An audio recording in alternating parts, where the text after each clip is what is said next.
Welcome to Hanging Out with Robert, that's me. This video is composed of things that I tinkered with throughout the day.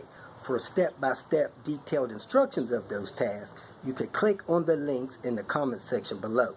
This video should contain tips and tricks of things that I've learned throughout the year. Now, I only plan on leaving this video posted for about 30 days. I hope you enjoy it. Thank you very much for watching. 375,000 miles. Today, getting the Panther up on jack stands. Once a month, rain, sleet, or shine, I gotta polish those Bilsteins. Getting ready to wipe those down one by one. Put the wheels back on. If you believe that, got some swamp land in Michigan. Where you looking here? What's that? Slide your bottles in there. Tally it up your toll. Get about 10 cents a bottle. Recycle away. When you're done, you push the button, you get a voucher. Can't complain. Big city living. Man, look at that mini cart. Got a flagpole on it and everything. This is a whole new world up here in the Northeast. I'm here hanging out with Dan the man with his 240 that he has gutted, and we're putting it back together. You know, if we wasn't so worn out from hanging out, we might have this thing running by tomorrow. But anyway, this is believed to be one of the rare 500 in the world or 500 in the U.S. They only made 500, period. Only made 500 special edition 1983 242 turbo cars. They call them Group A. Now I'm going to cover a couple things that help you identify them. You probably, unfortunately, may never see more than one in your lifetime. I don't know if I've ever seen any others. But anyway, here's a couple things to help denote whether it's a possible Group A car. If you think you've seen one or have one, give a shout out in the comment section, and or you could contact the guy, maybe, on Turbo Bricks, goes under the call sign of Tough 240. Tough 240. He can verify if you have a Group A Turbo 83 242. One thing, it has a straight hood. Most 240 hoods have a bump or ridge in them. This one is flat, going straight across. So it's considered a flat hood instead of the coffin hood. Another thing you want to look at is the VIN. The VIN runs right around this 236073 plus or minus 1,000 numbers here, and not all of them are Group A, just 500 of them. Of course, you see 242 there.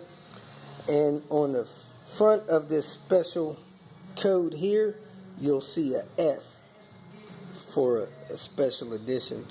Another thing you can come and check to try to verify if you have one of these super rare 242 special edition turbo cars, they came with intercooler, which most Volvos didn't in 83. Also, this version number 242477, that number will be the same on all the Group A cars.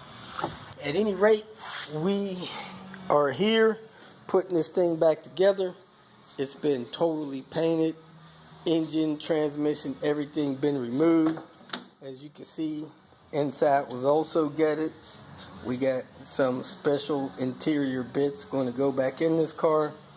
It's not going to be 100% original, probably nicer than original. So keep an eye, look out on it. If you go to any Volvo shows, Dan the man will be driving this thing. Until somebody yanks it out of his hands, of course. Or tearing the timing apart on this red block Volvo engine.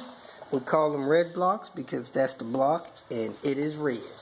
High society, high intellectual technology there. Anyway, we're pulling the timing belt stuff apart so we can get this inner timing cover. We need that for the one that we're putting on this beautiful 242. You got it. Another red block. Taking the lower cover off. I'm gonna hit that bolt there. I'm sorry, that bolt right there. Make sure there ain't nothing else holding it on. Pull that lower outer cover off. Yep, only that one screw. Now we're gonna pull this off. Pop this loose, take the tension off the belt. Pull that off. We're gonna knock this bolt off here. Probably is 17, I think. Let's see.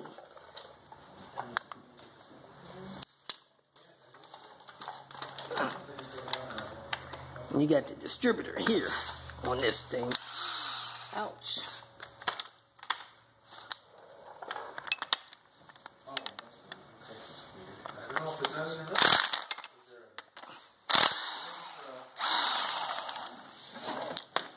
Alright. Knock that loose. Take the belt off. Pull these pulleys off. Then I'm going to get this inner cover. I'm sure there was one. So now I need to find a washer. I don't think that has anything to do with it. Probably just this bolt here. I don't see any behind it. So I'm here with Dan the man. He's got an engine out of a Pontiac. Goes in a Firebird. Go ahead, Dan. Tell us a little bit about it. Well, this is a 1969 Pontiac 400. It's a Ram Air 3 engine. It produced about 360 horse factory, and it's 6.6 cubic or 6.6 liters. It's a nice big V8, big what healthy kind of carb is on it? That's a Rochester Quadrajet. That's the original carburetor, and it's been rebuilt. It's a beautiful setup. It's got a Ram Air 3 cam. It's a correct Ram Air 3 engine that's been gone through with fresh. We did a hone and then some new piston rings and we got that taken care of. New mains. This is a nice ride. All right, so we were rolling it over, making sure it's still lubricated well. And it is. Had the distributor off, running it with the oil pump with a drill, and it didn't have a filter, so it didn't have an oil filter. Spitting out oil. Oops. Let me show you the car this is going to go in. Here it is, folks. 69 Trans Am, stripped down to the bone, as once that 240 was. This car is being rebuilt back into the prime condition that it once was in. And I think this vehicle was once owned by DeLorean. So stay tuned. Start saving up money, robbing banks, whatever you need to do for when this puppy's ready to sell. That's how it looks today. We'll show you how it looks in a year or two from now. Today, pulled the dust cover off of this 6-cylinder Pontiac engine. That thing is huge. 266 cubic inch, you said, Dan? It's about 270. Almost 270. Because it's been bored and stroked. Okay. And then I wanted to show you guys this bracket on the RN motors that the power steering pump and stuff connects to. If you're in the junkyard and you're pulling an engine, don't pull it by this bracket ring, which is really tempting. Put your strap down under where the bracket mounts, because if you lift it up by that and you bump anything, it'll probably break. You can see that one is broke there. The whole bracket just snaps off. We got another engine here. The bracket is snapped off there. So you're better off lifting it by the manifold than by that bracket. That bracket is real thin in there. And I remember over at ARD Ideas, they actually broke that bracket with some torque, some horsepower torque, tuning the car, running it down a 1/4 mile track. So be careful with that, or you'll have a broke bracket and you'll be looking for a replacement. I want to do a little video clip to update you guys on the RN Motor PCV system. These are cars, most of the 99s and newer, up to about 2004. If you look at the intake manifold, which I show here, your fuel line comes up over here. You got to disconnect that. But an important thing you need to know and understand is that it's got this banjo bolt right here. Let me cut the flash on to show you something about this banjo bolt. When you pull the manifold off, of course you got your ETM come off the bottom. Your banjo bolt down here is really hard to get to, 17 millimeter. But if you look down a little more, you got this little vacuum tube that comes out the middle of it. Some of these banjo bolts have a check valve in them, some of them don't. If you have just a slight inflation of the glove on the PCV, sometimes this hose right here is actually what's clogged. The rest of the system may be fine, but that'll cause a slight pressure. Happened on the 2000 V70 cross country. What I did, I came at this angle, pulled this hose off with long hook needle nose pliers. I got this hose pulled off. Let me get needle nose pliers, get that off real quick. Long hook nose needle nose pliers. I got it on that hose. I pried that hose off.